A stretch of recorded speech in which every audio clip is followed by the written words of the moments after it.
Burrus Frederick Skinner nasceu na Pensilvânia em 1904, onde viveu uma infância estável e plena de afeto, porém com rigorosa disciplina. Após uma frustrada carreira como escritor e jornalista, fez doutorado em psicologia na Universidade de Harvard. Foi o mais famoso representante do behaviorismo, corrente da psicologia fundada pelo também americano John Watson, que dominou o pensamento e a prática da psicologia em escolas e consultórios até os anos 50, e hoje compartilha espaço com outras abordagens da psicologia. No início de sua carreira, Skinner dedicou-se a experiências com ratos e pombos, paralelamente à produção de livros. Criou pequenos ambientes fechados conhecidos como caixas de Skinner, onde observava os animais de laboratório e suas reações aos estímulos. Notabilizou-se como um pesquisador original, desenvolvendo o conceito-chave de seu pensamento, o condicionamento operante, um mecanismo que premia uma determinada resposta de um indivíduo até ele ficar condicionado a associar a necessidade à ação.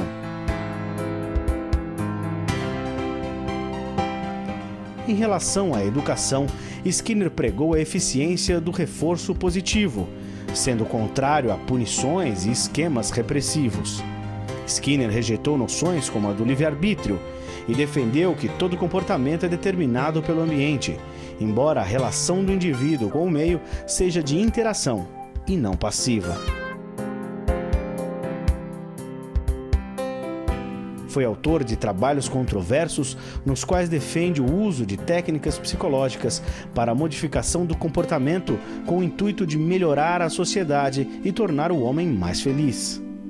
Faleceu em 1990. Ele, na verdade, traz uma concepção de homem, uma concepção de mundo que quase que inverte com a lógica tradicional da psicologia até o momento em que ele se apresenta. Skinner foi um dos 3 pensadores mais citados do século XX, ao lado de Freud e Piaget. Uma das razões pelas quais ele é bastante citado é porque ele foi bastante mal compreendido. Ele foi muito confundido com Watson, e o Watson já teve um grande impacto porque ele propõe um estudo científico do homem. Enquanto o homem era considerado um ser divino, centro do universo, do mundo e da natureza, impossível de ser estudado cientificamente, vem Watson, antes de Skinner, e propõe, não, vamos tornar o comportamento humano um objeto de estudo científico. E o Skinner pega esse gancho de Watson. E aí ele é erroneamente confundido com Watson. O grande erro de confusão é que o Watson, ao propor esse estudo científico, ele diz o seguinte: olha, só vou estudar o que é observável. Não me interessa mais nada que não seja observável. Então ele reduziu o homem e ele criou a psicologia SR, Watson, estímulo-resposta. Então aquela imagem de que Skinner propõe um modelo de homem autômato que só reage a estímulos do ambiente, só responde ao ambiente, que é a psicologia SR, não é a proposta de Skinner, é a de Watson. Skinner, ao contrário, parte do objetivo de Watson, que é estudar cientificamente o homem, mas concebe um homem como um ser em constante construção da sua história, um ser único que não reage ao mundo, mas age sobre o mundo, modificando o mundo e sendo por ele modificado. Então, o grande erro, a grande rejeição a Skinner, embora ele seja o psicólogo mais citado do século XX, ele é muito mal compreendido, porque as pessoas, no primeiro momento, o identificam com Watson, com psicologia SR, com a psicologia dos ratos, a psicologia do condicionamento respondente. Então, o homem é condicionado, o homem é como um rato, e não leem todo o resto e esquecem de ver a virada de mesa que Skinner faz em relação ao Watson. Ele diz: o homem não é o que o Watson propunha como um ser que reage a estímulos do meio ambiente e só na parte observável. Skinner diz: não, o homem modifica, como eu disse, o mundo é por ele modificado e ele é um ser em constante construção, um ser único. Então ele não reage só ao mundo, ele não é um autômato. E ele produz comportamento, ele se comporta, ele atua, modifica e é pelo mundo modificado.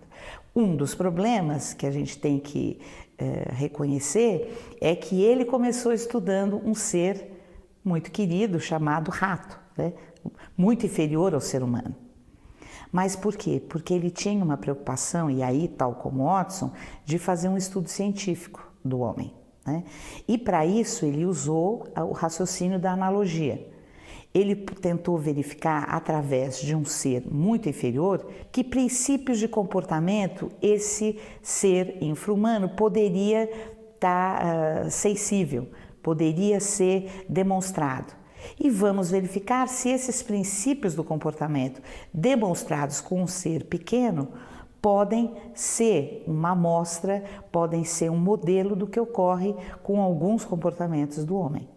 Então, foi aí que Skinner, seguindo uma tradição de estudos científicos, faz estudos de laboratório com rato, onde ele descobre o princípio do reforçamento positivo.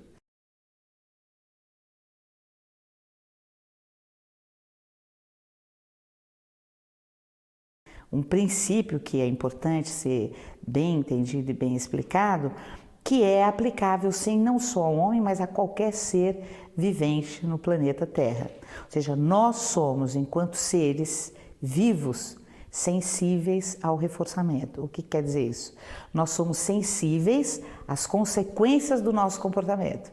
A gente atua, a gente age, e a depender do que ocorre depois da nossa ação, nós voltaremos a agir da forma como fizemos ou não. Então, de onde Skinner tirou isso? Obviamente não foi do rato. Obviamente ele já tinha várias ideias, né, concebidas sobre o homem, só que ele vai e estuda cientificamente e demonstra inúmeros princípios. Isso durante 20 a 30 anos. E aí as pesquisas com seres humanos começaram na carona, né, dessa lógica de estudar cientificamente, e os princípios de reforçamento positivo e inúmeros outros foram igualmente demonstrados com o homem. Aí as pessoas acostumadas com a tradição judaico-cristã se sentem ofendidas, né, porque é uma perspectiva darwinista, né, uma perspectiva de que eu, ser humano, sou de alguma forma continuidade de outros seres inferiores. Então aí houve uma rejeição quase que religiosa ao behaviorismo, né? Porque eu não posso ser comparada a um bicho muito inferior, eu sou divino. E aí Skinner desmistifica isso, né? Ele diz, olha, eu não estou querendo dizer que o ser humano é um rato, muito pelo contrário, o ser humano tem uma complexidade ímpar, ele reitera isso inúmeras vezes, o ser humano é único em constante construção da sua história. Ele tem um livro que é o favorito dele, que é um livro sobre linguagem, que ele chama-se Comportamento Verbal, onde ele diz que este comportamento é eminentemente humano, né? E aí ele vai discorrer sobre toda a complexidade, ele percorre a literatura, percorre o humor, percorre todas as complexidades da nossa linguagem, né? As complexidades do escrever, do ler, né? Do comentar, do romancear, e isso você não encontra em nenhum outro ser, a não ser o homem, né? Skinner morreu em 1989, né? Ele publicou sua última obra chamada Questões Recentes do Behaviorismo, onde ele fala de utopia, onde ele fala de amor, onde ele fala de mitologia grega, né? Então, uma obra de um homem, né, que começa em 38 com ratos e termina com linguagem, com amor, com utopia, né, não pode ser reduzida ao que ele publicou em 38. Ao fazer os estudos iniciais, é que é uma diferença de quantidade e não de qualidade, no sentido de que nós não somos um ser alienígena e que tem princípios de comportamento radicalmente diferentes a outros seres. Nós somos sensíveis ao reforçamento positivo, nós somos seres que se adaptam à sua comunidade, ou seja, nós temos uma preocupação com a sobrevivência e por aí vai, né?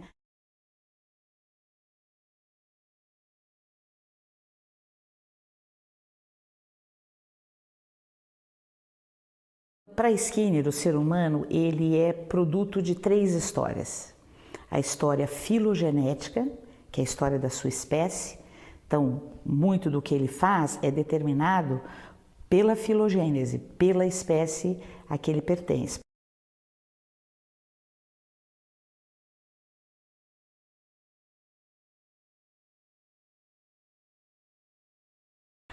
ontogenética, que é a história de vida individual de cada um,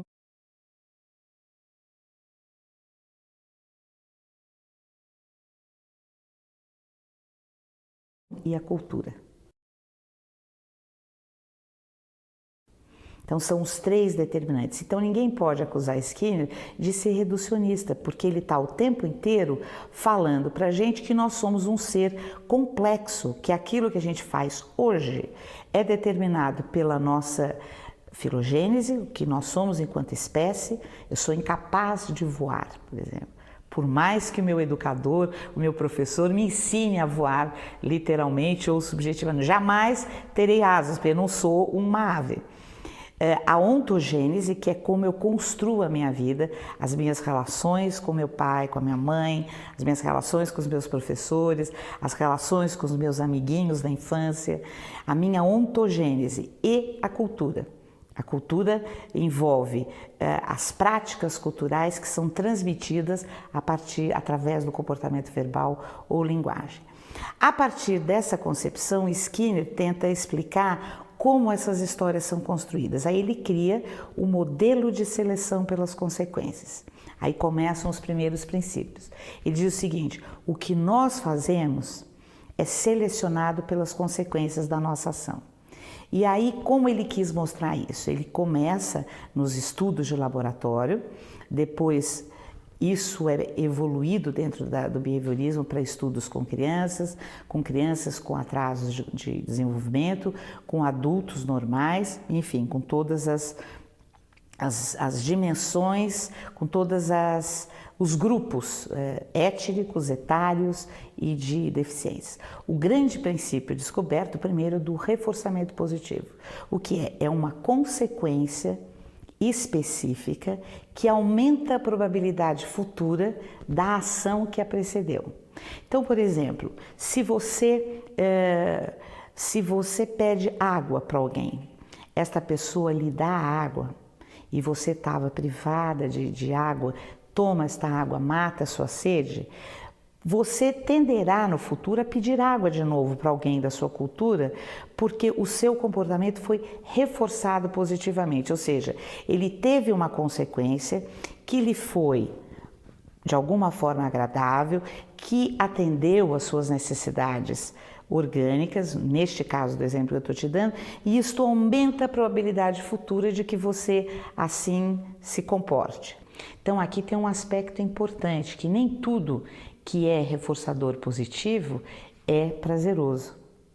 Você pode, por exemplo, trabalhar feito um louco para receber o seu salário no final do mês, ainda que o seu trabalho seja desagradável. A ciência de Skinner, que é chamada ciência do comportamento humano, ela se propõe a mostrar o que ocorre. Não necessariamente tem um cunho ideológico neste ocorrer.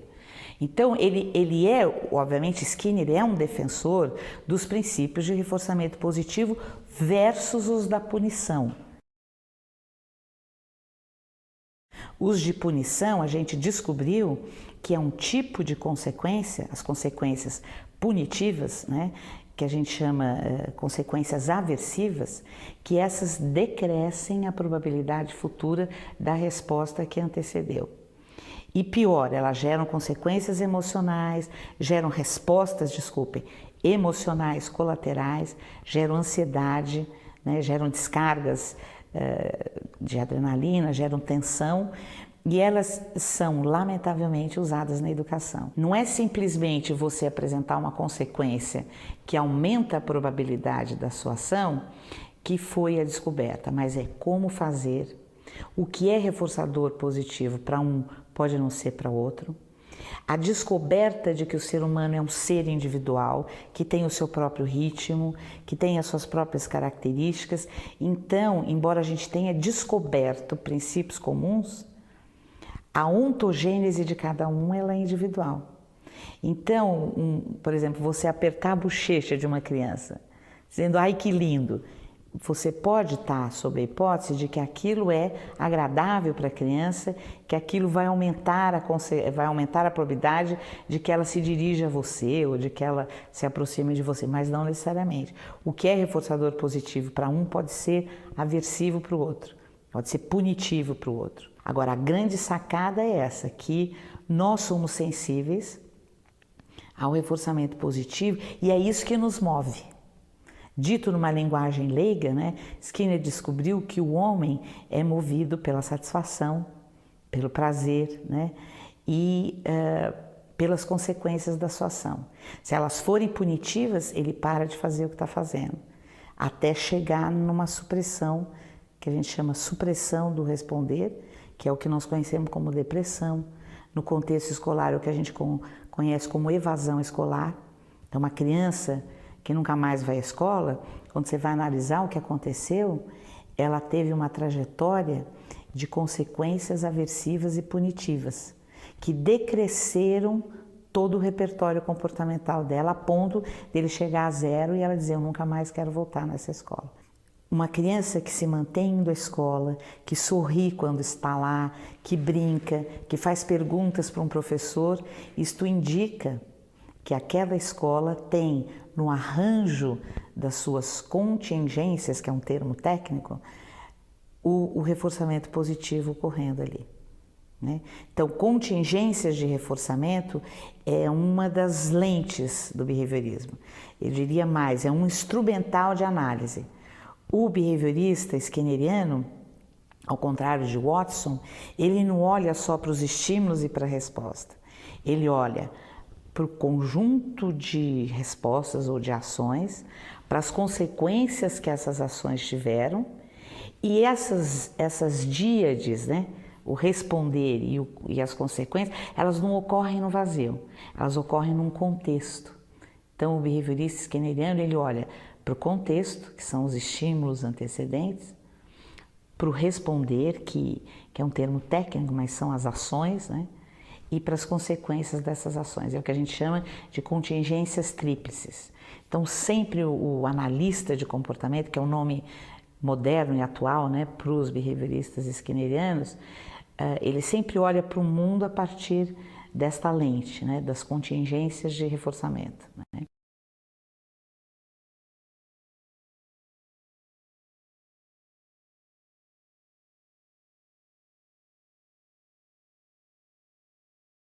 A aprendizagem é o grande foco, né, do behaviorismo skinneriano. Ele tem um grande livro chamado Tecnologia do Ensino, onde ele diz que uma das grandes descobertas da ciência do comportamento foram os princípios de aprendizagem, os princípios de comportamento que podem explicar o aprender. O que ele vai dizer é que, dadas as condições adequadas, todo ser aprende. Não há aluno problema. Não há professor problema, há uma relação professor-aluno, há uma relação entre as condições de ensino, as características do aluno e as consequências arranjadas para esse ensino que estão inadequadas, que são problemáticas.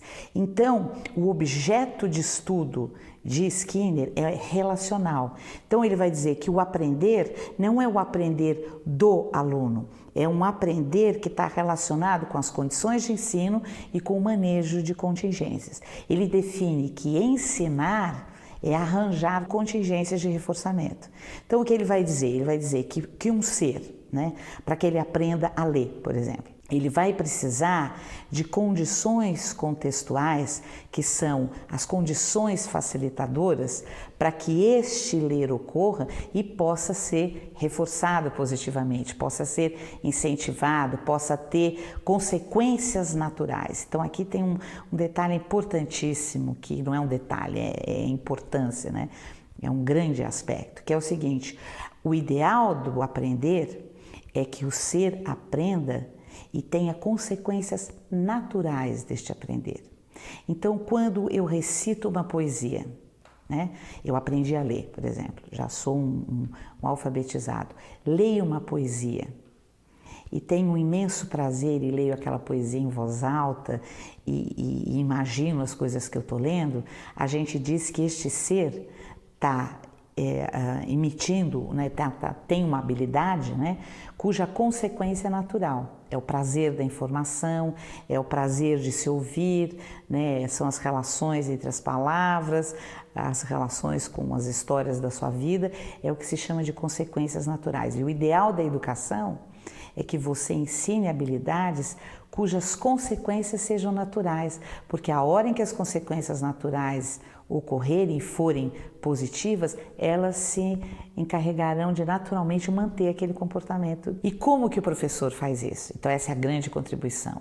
Ele faz, né, como professor, propicia condições facilitadoras para o aprender, né, fornecendo, né, arranjos de ensino. Então, uma das descobertas de Skinner foi a modelagem. A modelagem, o que é? São aproximações sucessivas ao comportamento final desejado. Tudo bem, eu quero que uma criança leia uma poesia, né, de Carlos Drummond de Andrade, sem silabar, com compreensão e com prazer. Esse é o meu objetivo final. Mas para que eu comece isso, né, o que é que eu preciso fazer? Então, arranjar os estímulos, que são os códigos arbitrários da língua, as letras, as sílabas, as sentenças, as frases, de um modo gradual, para que diante de cada etapa o responder possa ocorrer sem grandes dificuldades, porque tem pesquisas mostrando na nossa área que o aprendizado pelo ensaio e erro é extremamente aversivo.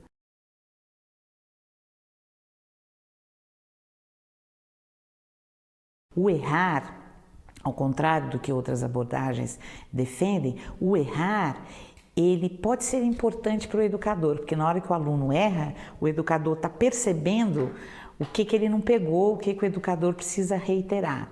Mas para o aluno, para o aprendiz, o errar é extremamente punitivo, é extremamente aversivo. E um ensino com muitos erros, com muita tentativa e erro, um ensino de alta complexidade, ele gera consequências aversivas.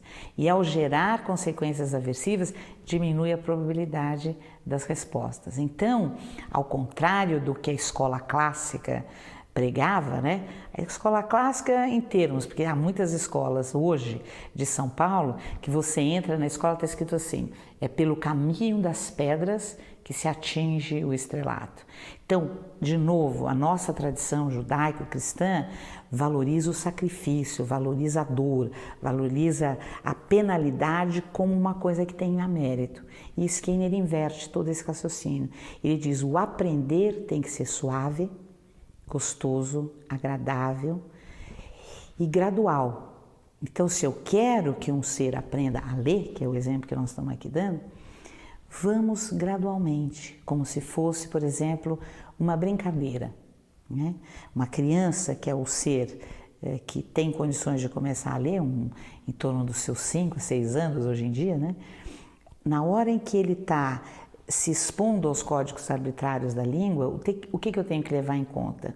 Que aquele código arbitrário, aquela letra A, que só tem sentido para mim, para você, que somos alfabetizados, mas não para aquela criança, qual é a função disso na vida dela? Na hora em que ela decifrar aquele código, ela vai ter acesso a inúmeras informações que ela não tem hoje. Então, é relevante para ela? Essa é uma das grandes perguntas que o behaviorista faz. O que eu quero ensinar é relevante para o meu aluno? Se sim, é relevante para a cultura? É relevante para que ele sobreviva? Então, vamos lá. Qual a forma de fazer? Gradual, que obtenha sempre consequências naturais e reforçadoras positivas. O que tecnicamente tem sido descoberto? Que há alguns caminhos que são mais fáceis que outros. Há alguns caminhos que produzem consequências reforçadoras positivas, alguns caminhos que produzem a punição.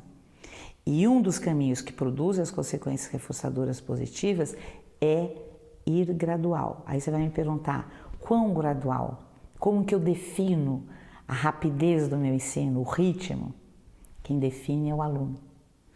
Você propõe para ele uma atividade inicial, né?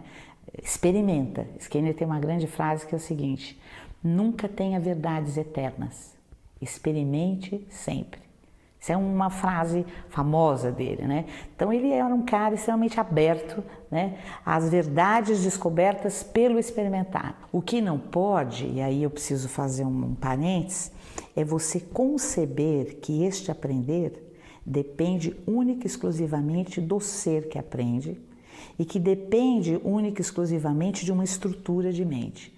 Skinner abandona esta concepção, negligencia, rejeita, condena e critica. Ele diz: a concepção de que o ser que aprende é o único responsável pelo seu aprender, que ele tem uma estrutura que o responsabiliza, é rejeitado por Skinner por uma coisa que ele chama de rejeição ao mentalismo, que é uma concepção clássica na psicologia de dizer que nós, seres, temos uma estrutura de mente que é a responsável por aquilo que fazemos.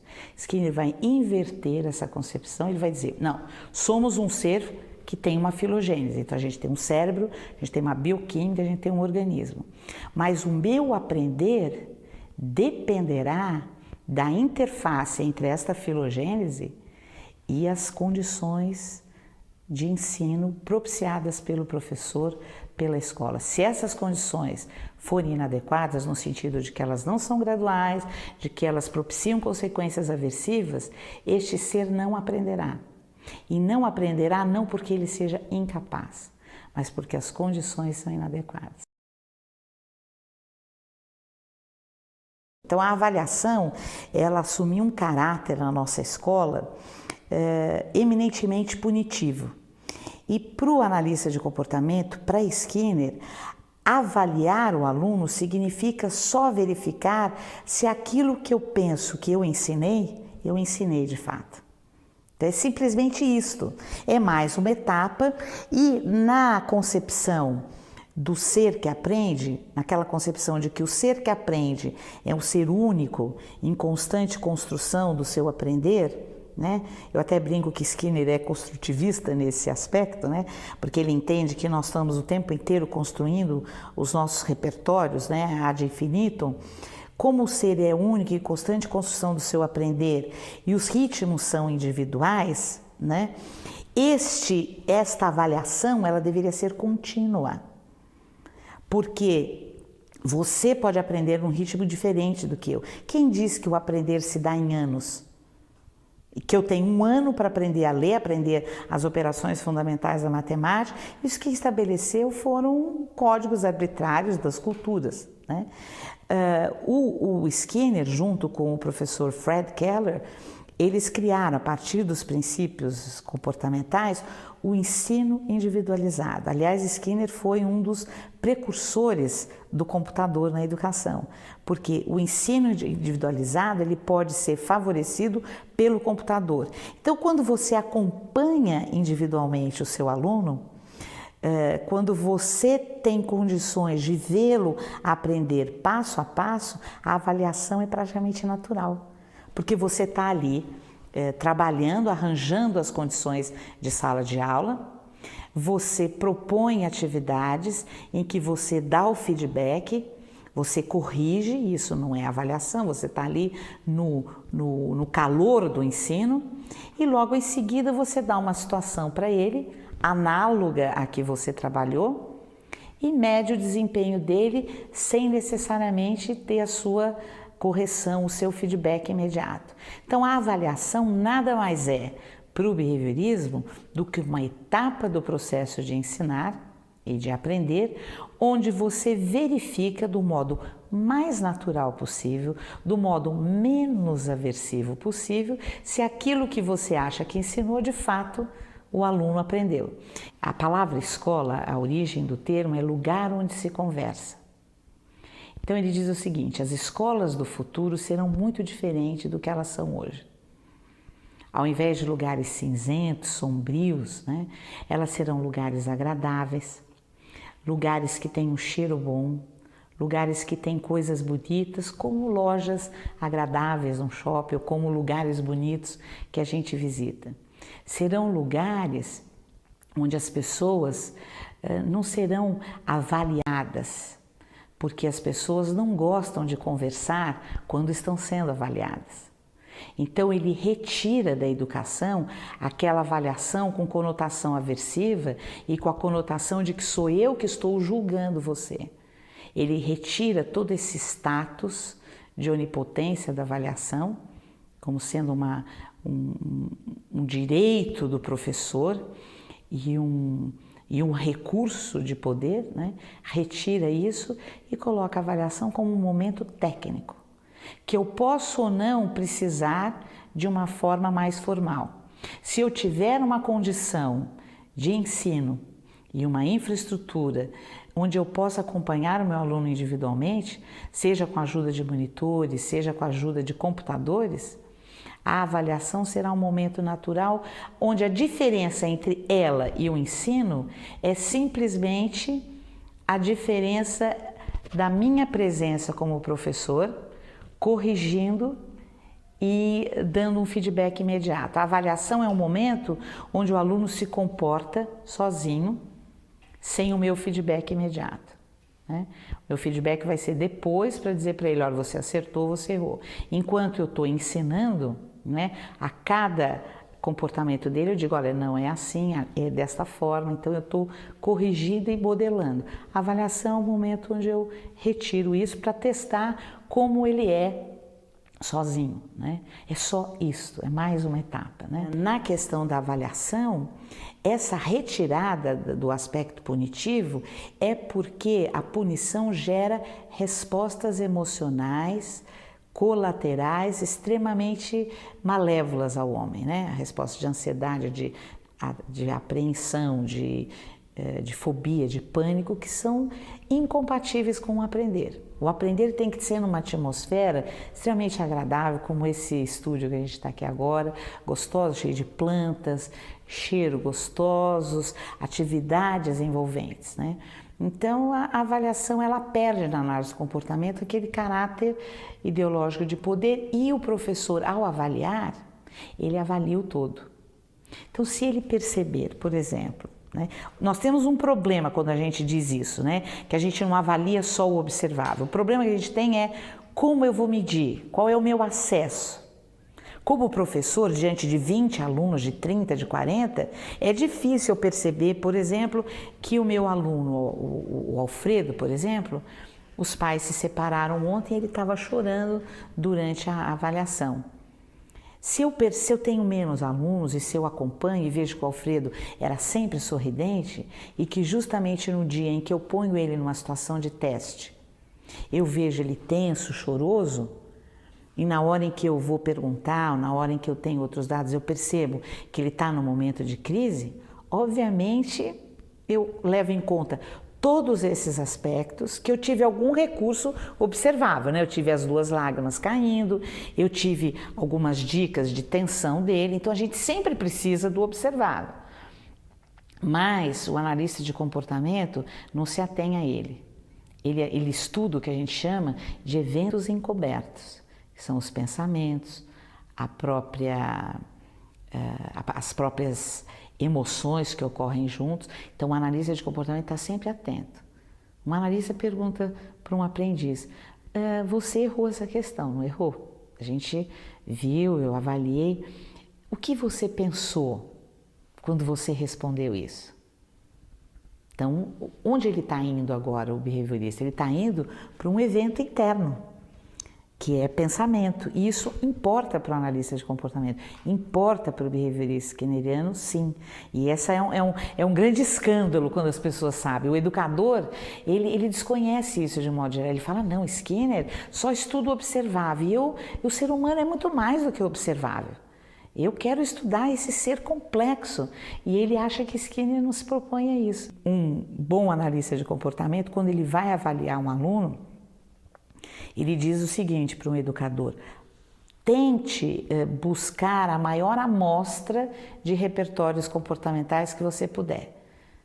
Não pegue só o escrito, pegue o oral, não pegue só o escrito oral, mas pegue as tarefas que ele faz, não pegue só as tarefas, mas pegue como dado os comportamentos de estudar em casa, os materiais que ele traz para a aula, né?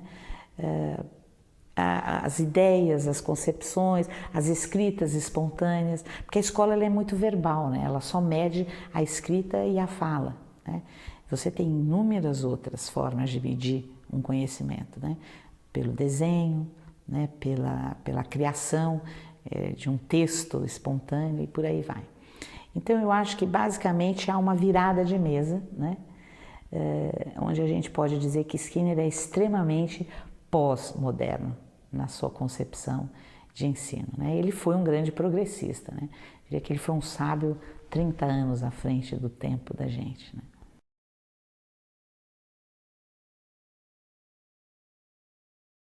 Uma das grandes contribuições de Skinner, e aí junto com o seu grande companheiro Fred Keller, foi a proposta de que as melhores condições de ensino são aquelas que respeitam o ritmo individual do aluno, que é o chamado sistema individualizado, né?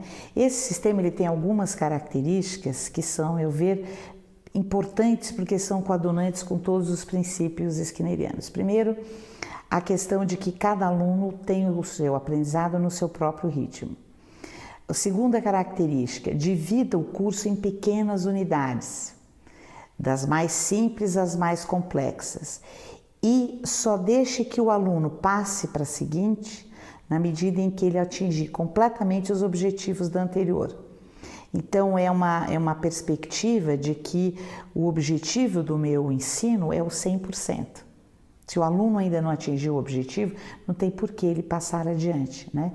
E essa passagem ela é natural. Atingiu 100% na pequena primeira unidade, ele passa para a seguinte. Então, divida o seu curso em pequenas unidades, o aluno passa para a seguinte só na hora em que atinge os critérios da anterior. A questão da nota. Se o aluno passou, ele tem 10. Então, um princípio que está por trás é dê nota 10 a todos os seus alunos, porque o seu objetivo como professor, diz o ensino idealizado, não é separar o joio do trigo ou classificar as pessoas, mas é ensinar. Ou você ensinou ou não ensinou, né? Você não ensinou um pouco, se ensinou um pouco, então é porque ele ainda não atingiu o objetivo, então ele fica lá. Então dê nota 10 a todos os seus alunos, né? Uma outra característica, diga aos alunos o que você espera deles. Então, os objetivos educacionais, uma perspectiva do ensino individualizado, não são apenas para o professor. Não é uma coisa escondida que só o professor sabe, só o diretor da escola sabe. O objetivo não é uma coisa que tem uma importância administrativa, ele tem uma importância didático-pedagógica, educacional. O aluno sabe o que se espera dele, né? Então, não fica uma caixinha de surpresas o ensino. Uma outra concepção do ensino individualizado, o mito da aula expositiva. A aula expositiva é uma das piores condições de ensino. É uma situação em que o professor se expõe, é um show, é uma palestra, mas você não tem a menor garantia que seus alunos estão aprendendo enquanto você está falando. Então é incrível, né? Porque é uma das piores condições de ensino. A gente já fez várias pesquisas mostrando que a situação de grupo, a situação de programas individualizados via computador ou via livros ensinam muito mais do que um professor falando. Então, uma das concepções do ensino individualizado, dê aulas expositivas de vez em quando. E nem exija frequência. Seus alunos podem optar por se preparar melhor para uma outra atividade. Então, dê aula expositiva, mas não espera, divirta-se, mas não espere uma grande plateia. Então, isso é uma inversão total com o que a gente tem de concepção de escola, que é aquele professor num tablado falando para 30, 40 alunos a maior parte do tempo. Na concepção de ensino individualizado, o aluno trabalha a maior parte do tempo num material cuidadosamente planejado por um professor que gastou inúmeras horas programando aquilo. Ao contrário daquele professor que rapidamente prepara o seu roteirinho, vai lá dar um show de 50 minutos, né? E o aluno depois tem que se virar sozinho para estudar para a prova. Então é uma inversão total, né? Uma inversão baseada no quê? Nas descobertas dos princípios. Sabe-se que se aprende melhor quando eu faço, quando eu penso, quando eu escrevo, quando eu discuto, quando eu falo, quando eu vejo, quando eu manipulo, quando eu faço, do que quando eu ouço simplesmente, né? Então, no ensino individualizado, as aulas expositivas são raras, mas a gente sabe que o aluno gosta de ouvir o professor. A gente sabe que ele precisa desse momento. O professor é um maestro. Então, uma outra característica do ensino individualizado: esteja sempre disponível, sempre, em todos os dias das suas aulas, esteja ali. Você e seus monitores, porque eles podem precisar de você. Então, o ensino individualizado, ele requer um material escrito, planejado. Ele requer situações de aplicação, requer situações planejadas com muito cuidado. E não dispensa a presença do professor, porque o ser humano é um ser social e ele gosta de aprender ao lado do outro. E gosta de aprender ao lado daquele que está preparado para ensinar, né? Então, esse ensino individualizado, ele foi criado na década de 70, né, baseado nos princípios. Ele teve um boom, foi aplicado no mundo todo. Hoje no Brasil a gente tem algumas universidades revivendo, a gente tem algumas adaptações desse ensino no ensino à distância. Os computadores são os grandes aliados da viabilidade deste ensino. Mas há um grande perigo, né?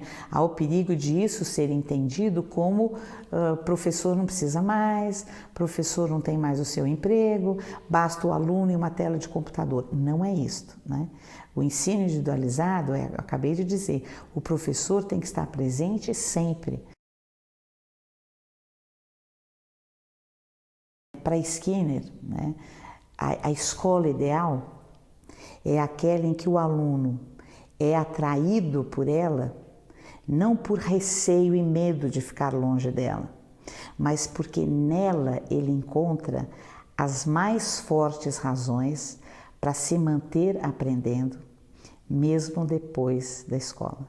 Então, para Skinner, né, a educação, ela é a chave de uma sociedade, porque é ela que vai fazer com que o aprendiz busque habilidades e aprenda habilidades que o tornem independente, crítico, consciente, autônomo, e que depois da escola institucionalizada se mantenha um ser que busque as informações ao longo de sua vida, que é a grande estratégia de sobrevivência e de uma vida em ascensão de felicidade e de sucesso profissional, não tenho a menor dúvida. Uma grande contribuição de Skinner foi a concepção da força que a educação tem. Ele concebe que nós, educadores, podemos compor o que ele chama de quarto poder, quarta força ou quarto estado, porque ele considera que os três existentes, que seriam a religião, a economia e a política, eles têm interesses que dizem respeito à sua sobrevivência imediata e não à sobrevivência da espécie. E que são apenas os educadores, os intelectuais, os cientistas, que por conhecerem a ciência do comportamento humano, por conhecerem o que move este ser humano, é que serão capazes de trabalhar para a sobrevivência e a manutenção da espécie humana.